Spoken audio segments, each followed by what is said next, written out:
बिस्मिल्लाहिर्रहमानिर्रहीम। अस्सलाम वालेकुम नादरीन, आप यूट्यूब चैनल देख रहे हैं। मैं इमरान खान हूँ। नादरीन, खबरें बहुत ज़्यादा हैं, लिहाजा डायरेक्टली शुरू करते हैं।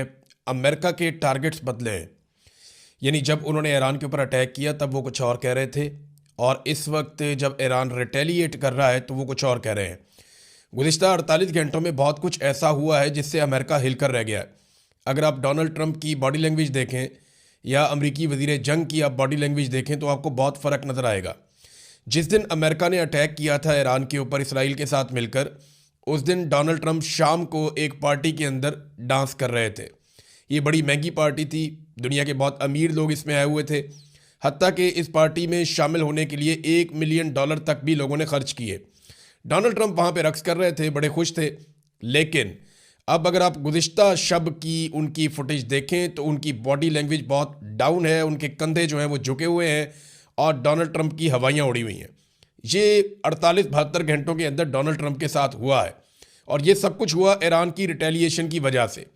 पहले जो ईरान के खिलाफ टारगेट थे अमेरिका के, वो क्या थे ज़रा ये आप जहन में रख लें, क्योंकि ये नेतन्याहू और अमेरिका ने मिलकर तय किए थे, डोनाल्ड ट्रंप ने।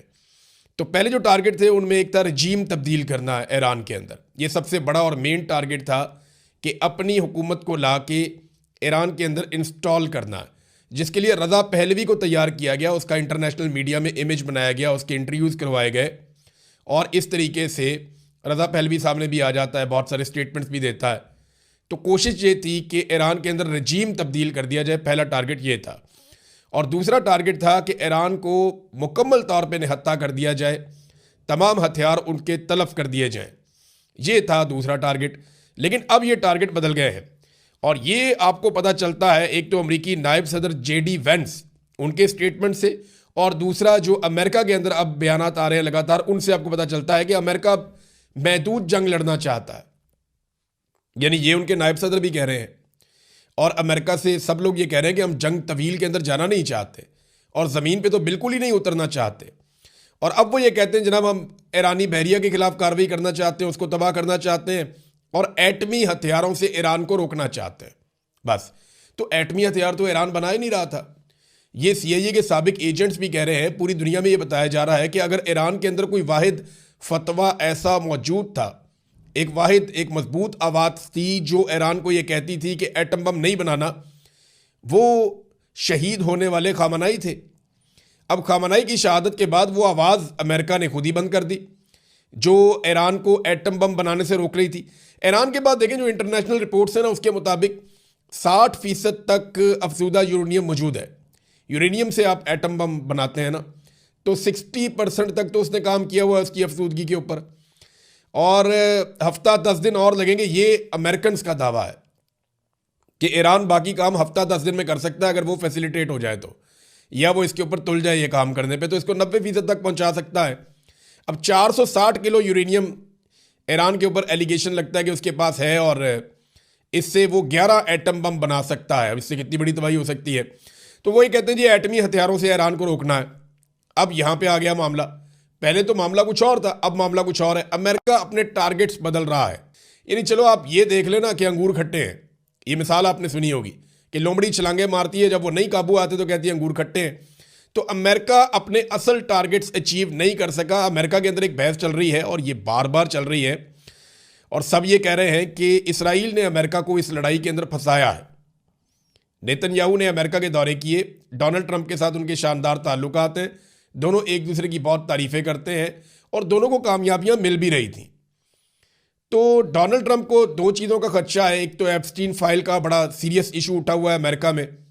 जैसे ही ये आप देखिएगा गर्द बैठेगी तो एप्स्टीन फाइल का मामला डोनाल्ड ट्रंप के गले का तौक बन जाएगा, मुसीबत बन जाएगी उनके लिए, कानूनी नुक्ता नज़र से भी और अवामी नुक्ता नज़र से भी।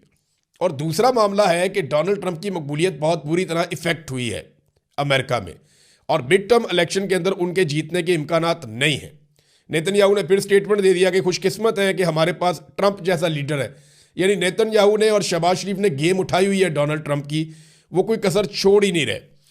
अच्छा, अब एक चीज़ और है जो अमेरिकन कहना शुरू हो गए, वो ये कह रहे हैं कि लड़ाई तो हमारी थी नहीं, हम इस लड़ाई में क्यों उतर गए, हमें तो ईरान से किसी किस्म का कोई खतरा ही नहीं था। और बार बार ये स्टेटमेंट आ रहे हैं। सेनेटर वार्नर ने एक जुमला बोला और उसके अंदर सारा कुछ शामिल है। उन्होंने कहा जी ईरान इसराइल के लिए खतरा था, अमेरिका के लिए खतरा नहीं था। अगर हमने ईरान पर इसलिए हमला किया है कि वो उनके लिए खतरा है, तो मुबारक हो, इसराइल के यहूदियों ने अमेरिका पर कब्जा कर दिया है। अब ये रिपोर्ट हुआ जनाब, वहाँ पे सेनेटर वार्नर ने ये स्टेटमेंट दिया अमेरिका में। अमेरिका में सब लोग ऐसे ही सोच रहे हैं। ये एक सर्वे भी हुआ अमेरिका में, और ये CNN ने सर्वे करवाया। इनके सर्वे बड़े मकबूल होते हैं अमेरिका में। CNN बताता है अमेरिका के सर्वे के अंदर कि अमेरिकियों की राय क्या है इस जंग को लेकर। डोनाल्ड ट्रंप अमेरिकियों को ईरान के खिलाफ जंग पर कायल नहीं कर सके, और 59% अमरीकी इस जंग के खिलाफ हैं। 88% जो अमरीकी हैं वो ये कहते हैं कि ईरान की सरजमीन पर फौज नहीं उतारनी चाहिए, यानी उन्होंने मुखालफत कर दी है। जबकि डोनाल्ड ट्रंप कहता है हम ये कर सकते हैं, लेकिन अमरीकी कह रहे हैं कि ऐसा बिल्कुल नहीं करना चाहिए, और 88% अमरीकी इसके खिलाफ हैं डोनाल्ड ट्रंप की राय के। और लगभग 60% ये कहते हैं कि ट्रंप के पास ईरान से डील करने का कोई प्लान नहीं था, कि ईरान से किस तरह निपटना है इसके पास प्लान ही कोई नहीं था, और उन्होंने इस जंग की मुखालफत की है।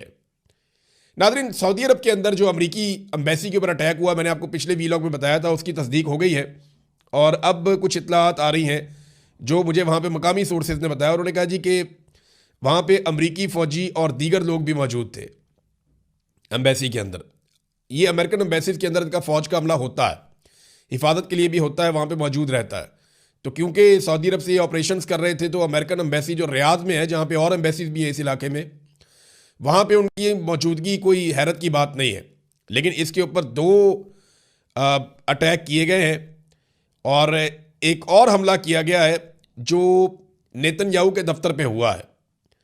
इन दोनों हमलों के अंदर मिसाइल इस्तेमाल किए गए हैं, और दोनों हमलों के अंदर शदीद नुकसान हुआ है। अब कितने लोग मारे गए हैं, कितना नुकसान हुआ है, इसकी तफसीलात नहीं आ रही। अमेरिका और इसराइल ये तफसीलात नहीं बताना चाह रहे, वो सामने नहीं रख रहे अभी तक। नाज़रीन, ईरान ने अपना एक ऑफिशियल स्टेटमेंट जारी किया है। इस स्टेटमेंट में ईरान ये कहता है कि वो अपनी 6000 साल पुरानी तहजीब का दिफा करेगा। हमने लंबी जंग की तैयारी कर रखी है, और हमने पहल नहीं की। दुश्मन को अपने गलत अंदाजों पे पछताना पड़ेगा। हम अमेरिका और इसराइल के ऊपर मजीद जहन्नुम के दरवाजे खोल देंगे। देखें, ये ना एक स्टेटमेंट आपको और देखना चाहिए साथ में। ये जियोपॉलिटिकल तजियाकार है प्रोफेसर जियांग, ये कनाडा में होते हैं, और इनकी बड़ी नज़र है और इनकी बड़ी रिसर्च है। इन्होंने कहा जी ईरान ने 20 साल की लड़ाई की तैयारी की है। अमेरिका 21वीं सदी की जंग के लिए तैयार नहीं है। ईरान को अमेरिका पर इस खित्ते में कई किस्म की स्ट्रेटेजिक बर्तरियां हासिल हैं दिफाई नुक्ता नज़र से, और ये एक थका देने वाली लंबी जंग बन सकती है, जिसमें अमेरिका के लिए तो बहुत मुश्किलात हो जाएंगी। देखें ना, जो ईरान के हथियार हैं जो बड़े खौफनाक हैं, जिन्होंने इस वक्त मुसीबत डाली हुई है, मैं उनके बारे में आपको थोड़ा बता देता हूँ। एक तो ये है कि जो आबना हरमज़ की बंदिश है, ये दुनिया के लिए एक डरावना ख्वाब है, और ईरान के पास ये कैपेसिटी है कि इसको लंबे अरसे तक बंद रख सकता है।